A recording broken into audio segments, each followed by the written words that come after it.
Si je devais recommencer à zéro en bourse, si je devais garder seulement 3 ETF et si je voulais un portefeuille simple et performant, voilà exactement ce que je ferais. Aujourd'hui, je vais vous montrer ce que je considère comme le meilleur portefeuille ETF à avoir, que ce soit sur compte titre ou sur PEA. C'est parti!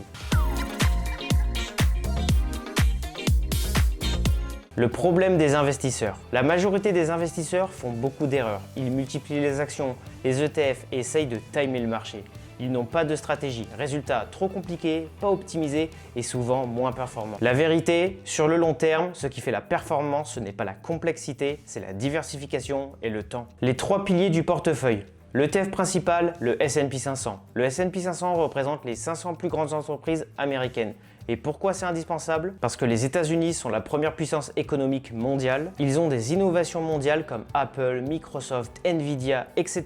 Et il y a une surperformance historique sur le long terme. Comme ETF S&P 500 éligible au PEA, tu as par exemple le BNP Paribas S&P 500. Il a des frais très bas et un encours sous gestion élevé. Pour le compte titre, tu as le iShares Core S&P 500.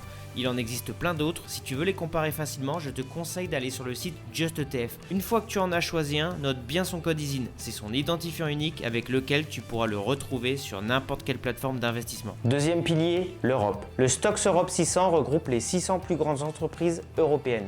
Pourquoi l'ajouter? Diversification géographique, exposition à des leaders mondiaux comme LVMH, Nestlé, SAP, Airbus, etc.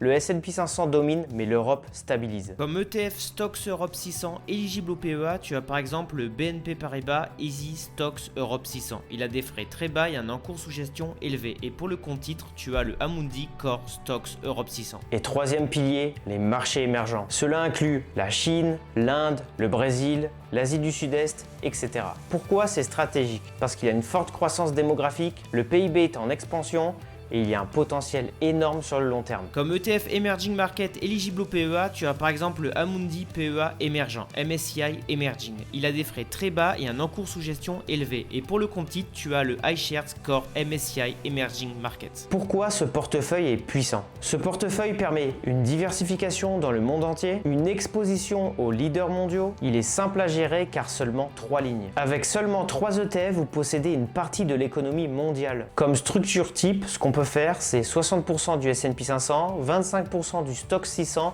et 15% dans les pays émergents.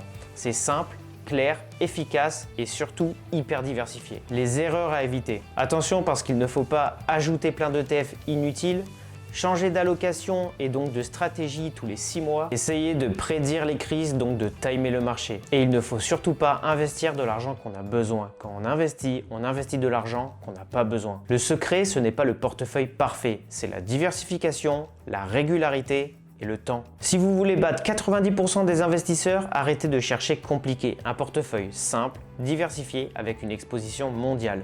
Le temps fera le reste. C'est comme ça qu'on construit de la richesse en bourse. J'espère que cette vidéo t'a plu. Si elle t'a plu, n'hésite pas à me le dire en commentaire. N'oublie pas de lâcher un like, de t'abonner et je te dis à bientôt pour une prochaine vidéo. Salut!